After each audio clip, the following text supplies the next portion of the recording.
Andrew McCart, IFLTV. Delighted to be joined by Mr. Billy Nelson himself, my good friend. Billy, your flight's delayed, so there's no better time to talk to you, right? When you're sitting there bored at your nuts. It's the only time I really want to talk to you, Andy. Anyway, you know that. But you've got nothing else to do. You were lucky enough to be there ringside last night. I seen your ugly mush on the big screen. You were sitting behind legends like Crawford and Usyk and Tyson Fury and the likes. But yeah, before we talk about the fight itself, how excited were you to be there last night? And just talking about the atmosphere there. That was phenomenal. What a stadium at Wembley is. Mm-hmm. I mean, it really is an exceptional stadium. Both, you know, on the park, looking around it, and the corporate facilities. Outstanding. Yeah, it looked amazing on TV with the fireworks and the lights and whatnot. But the fight itself, Billy, your initial reaction to the first knockdown in the first round, what was going through your mind? Why was AJ carrying his left hand so Logan back away with his head up?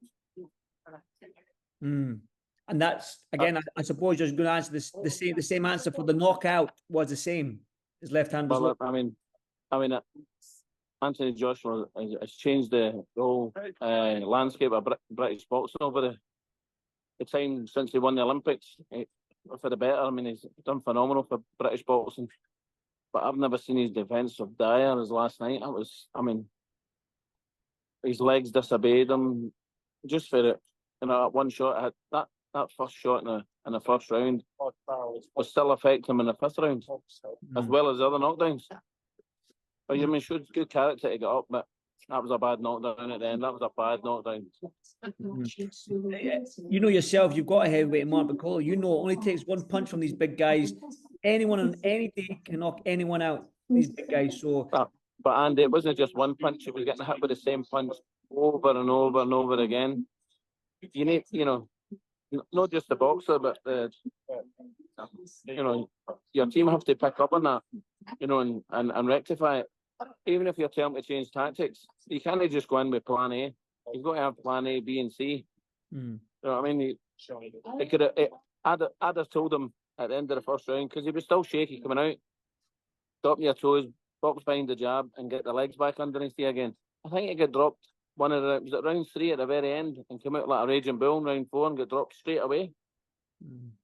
Are you disappointed? Are you disappointed with his tactics? Oh, very. I mean, I'm sure he will be. But when you're hurt like that, you get a tendency to revert to type, don't you? And tactics go out the window. Well, that's it. Mike Tyson said it best. Once you get hit in the chin, tactics go out the window anyway. The game plan goes out the window, doesn't it? So, but talk to me about Daniel Dubois, somebody you know very well, somebody that you've wanted to fight with Martin Bakole for a long time. But talk to me about his last 3 fights. Where he come from after the Usyk loss, after the Joyce loss, where he's sitting at right now, man. He's proved a lot of that was wrong. Well, he's done really well for himself. But he's miles behind Martin Bakole in ability. Miles. When we used to spar him, when we used to spar him, Martin wasn't even showing 60% of what he's got. And he's done what he's done with him in sparring. In fact, it was that bad. After the first sparring, his dad wouldn't watch his sparring anymore. His dad had to walk away from it when he started sparring, because he just got monopolised. Was monopolised the word? Martin was way too much for him. When you look at Daniel Dubois right now, though, you know yourself, he's a young man. He's 27. He's not young now, but back then when he was fighting the Joyces, all these guys, he was very, very young. The heavyweights tend to mature or become into themselves later on, maybe into their 30s. Do you know what I mean? So, do you feel like this is Daniel Dubois now? Oh, yes, he's improved. He has improved it, and he's doing really well. But rest assured, Andy, I'm telling you, and I'm not just saying this, Martin Bakole will stop Daniel. Daniel won't see round 6. I tell you what, I was going to say that, Billy, the way Daniel's fighting right now, the way Martin Bakole is fighting right now, it's a exciting prospect of a fight. Well, I said to one of the Warren family members last night, I says, let's make the fight with Daniel and Mark Bakole.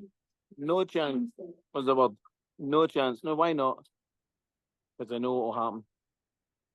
Well, listen, I put that thing up on my story on Instagram. AJ mentioned Mark Bakole in Africa. Now, AJ, I know there's a rematch clause against Daniel Dubois, and we know what AJ's like. He likes to jump on that rematch right off the bat. I'll get your thoughts on the rematch, Billy, but let's talk about Joshua mentioning Mark Bakole in Africa. You've spoke about that before to me, so is that a potential win, lose, or draw? Well, I mentioned it to Anthony Joshua 4 or 5 years ago, and he seemed up for it. He's got African heritage. The Congolese government will gladly fund the full thing. Even if they never, I mean, Turkey Al Sheikh might go there with Riyadh season Africa in conjunction with the Congolese government. You never know, but I know for a fact that Congolese government themselves would fund that fight as a fight that done the Foreman Ali 50th anniversary in the same stadium. In fact, they've got a better stadium now. That one's kind of run down a wee bit now, but they've got a much better stadium there. I mean, you'd get 100,000 plus over in Congo going to watch that fight easily. I know.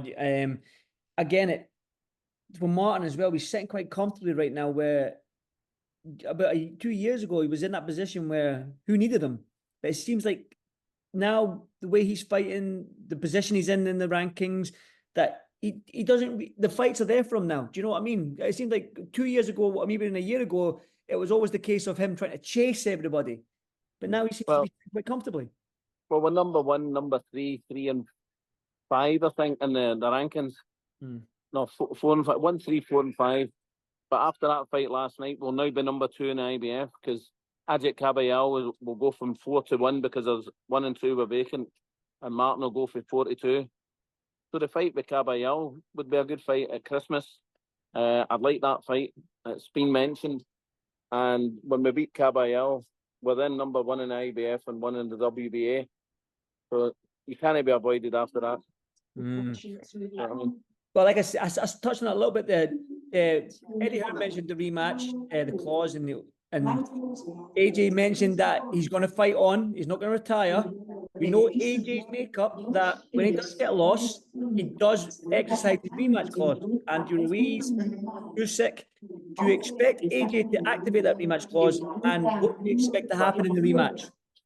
I expect him to, based on that performance last night, I think the same will happen again because that was a sign of a guy whose punch resistance is rapidly deteriorating. He will take the rematch clause is there for a reason. Why it's implemented, why the sanctioning bodies allow it to happen when it's a voluntary defence, it's just holding up everybody else's career. I know I train a top heavyweight in the world, but it will be holding up his career as well. I mean, why are they getting the chance to in a voluntary defence for a rematch clause? Shouldn't be allowed. Should not be allowed. Only. And it's AJ that's got the rematch clause, not Daniel. Or might be Daniel. No, it won't. It'll be AJ, won't it? Of course. And Daniel's the champion. Then to the fight. Well, listen, who knows? You never know what's going to happen with Riyadh season, man. They put on the big fights, the big events, and I can almost see Tyson Usyk, Joshua Dubois, co-main event, and if you mention Mark Bakole and Ajit Kabayal, I mean, imagine those 3 fights on the 21st of December. I can see Fury versus. I can see Fury Usyk over fighting maybe Martin and Kabayal, and there'll be another two top heavyweight fights, I think. Yeah, it's going to be exciting, man. I can't wait. I got told one last night by one of the contestants, and that'll be some fight, but it's going to be a cracker. Yeah, listen, I'll phone you when you get here. What you would think. Not what you would think, but I think it'll be a cracking fight. Well, listen, fingers crossed, man. Like, not even fingers crossed. You don't have to cross your fingers anymore, it seems, with Riyadh season. The fights are happening, so that's good to see. And the landscape's changing. Every single heavyweight fight, the landscape just seems to change. Do you know what I mean? It's just been an absolute mad year. And the shows, the production, the way people look after you, it's phenomenal. I mean, I can't thank Turkey Al Sheikh, Celta Group, and Spencer Brown enough. We got absolutely first-class seats last night, and we got something to eat and something to drink, and the executive boxes. It was fantastic. Lucky you, lucky you. Spencer seems to be the man right now, man. Spencer's always been a good guy, man. So good to see him doing well as well. Billy, I won't keep you much longer. Hope your flight's not. How long's left for your flight to take off? 50 minutes. 50 minutes. Well, I'm not going to have 50. Oh, 50. Right, you're probably sick of my face anyway, and I've run out of things to talk about. But listen, I'll give you a bell when you get home tonight. Talk about things, and I'll no doubt I'll see you in the week. Okay, mate. All the best to you. Right, Billy, cheers, my man. Cheers, pal.